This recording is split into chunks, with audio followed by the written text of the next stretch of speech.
അതുപോലെ പ്രാണായാമങ്ങളുടെ കാര്യം പറഞ്ഞപ്പോൾ നമുക്ക് ഏറ്റവും നല്ലൊരു പ്രാണായാമമാണ് ഈ കപാലഭാതി. ആ മുഖ സൗന്ദര്യം വർദ്ധിക്കും. അപ്പൊ മുഖം, കണ്ണ്, മൂക്ക്, ചെവി അതായിട്ട് ബന്ധപ്പെട്ടുള്ള അസുഖങ്ങളൊക്കെ മാറ്റിയെടുക്കാനൊക്കെ ഏറ്റവും നല്ലതാണ്. ഏത് അസുഖം വന്നു കഴിഞ്ഞാൽ മാറ്റിയെടുക്കാൻ കുറച്ച് സമയം വേണ്ടി വരും, പെട്ടെന്ന് പറ്റുക. പക്ഷെ സാവകാശം പറ്റും. നമ്മള് ഫ്രീ ആയിട്ടിരിക്കുന്ന സമയമായാലും ചെയ്യാലോ. കാലത്ത് എനിക്ക് ചെയ്യണം നല്ലത്. വാർമിംഗ് അപ്പ് ഒക്കെ കഴിഞ്ഞിട്ട് ചെയ്യുകയാണെങ്കിൽ നല്ലത്. നമ്മൾ ലൂസിനിങ് എക്സസൈസ് എന്ന് പറയും. ഒന്നില്ലെങ്കിൽ വെറുതെ അങ്ങോട്ട് കുറച്ച് നടക്കുക. അത് കഴിഞ്ഞിട്ട് വന്നിരിക്കുക, ചമ്രം വന്നിരിക്കാം, അല്ലെങ്കിൽ പത്മാസനത്തിൽ ഇരിക്കാം, അല്ലെങ്കിൽ വജ്രാസനത്തിൽ ഇരിക്കാം, അല്ലെങ്കിൽ കസരയിൽ ഇരിക്കാം. കൈ മലർത്തി ഇങ്ങനെ വയ്ക്കാം. ഇനി മൂക്കിയോടെ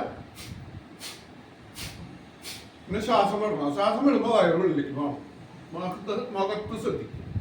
ഞാൻ ചെയ്ത കാണിക്കാം.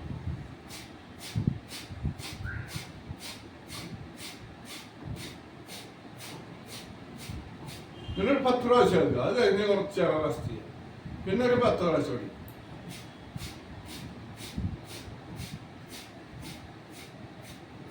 അതിൻ്റെ ഇടയിൽ വയ്യാണ്ടി നമ്മളൊക്കെ എടുക്കുക, അല്ലെങ്കിൽ കണ്ടിന്യൂ ചെയ്യാം.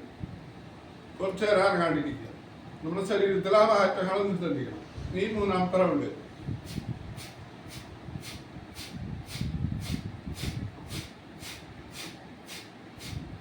നീ കിടക്കാം. ലാസ്റ്റ് റൗണ്ട് ആകുമ്പോൾ കിടക്കുക, കുറച്ചു നേരം കിടക്കുക.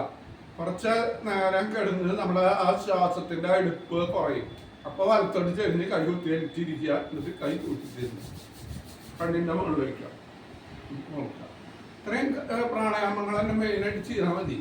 പിന്നെ നമുക്ക് നാഡീശുദ്ധി പ്രാണായാമം ഉണ്ട്. അതുപോലെ സൂര്യനാഡി പ്രാണായാമം, ചന്ദ്രനാഡി പ്രാണായാമം. പ്രാണായാമങ്ങൾ തന്നെ മെയിനായിട്ട് ചെയ്ത് കഴിഞ്ഞാൽ ഓർമ്മശക്തി, മറവി ഇതിനൊക്കെ ഏറ്റവും നല്ലതാണ്. അതിൻ്റെ കൂടെ നമ്മൾ ഇത് ചെയ്യാനായിട്ട് മുമ്പ് ഒരു വാർമിംഗ് അപ്പ് നല്ലതാണ്. നമ്മുടെ ജോയിന്റുകളൊക്കെ തിരിക്കുക, ഒരു ഹൃദയമെടുപ്പൊന്ന് കൂട്ടി കൊണ്ടുവരാനായിട്ട് ചെറുതായിട്ട് നടക്കുക. അതിന് ചെയ്തിട്ട് ചെയ്യുകയാണെങ്കിൽ കൂടുതൽ ബെനിഫിറ്റ് ചെയ്യും. പിന്നെ കുറച്ച് ആസനങ്ങളൊക്കെ അതിൻ്റെ കൂടെ നമുക്ക് ചെയ്യുകയാണെങ്കിൽ നല്ല ബെറ്ററാണ്. ഏത് പ്രായമുള്ള ആൾക്കാർക്കും ഇത് ചെയ്യാം. അപ്പോൾ പതുക്കെ ചെയ്യുക. നമ്മുടെ ശരീരസ്ഥിതി നമുക്കറിയുള്ളൂ. അപ്പോൾ അതിനനുസരിച്ച് നമ്മൾ പറ്റില്ലെങ്കിൽ അവിടെ എടുക്കുക, കുറച്ച് നേരം റെസ്റ്റ് ചെയ്യുക, പിന്നെ വീണ്ടും ചെയ്യാം. ഓക്കെ, അങ്ങനെ ചെയ്യേണ്ട ആവശ്യം.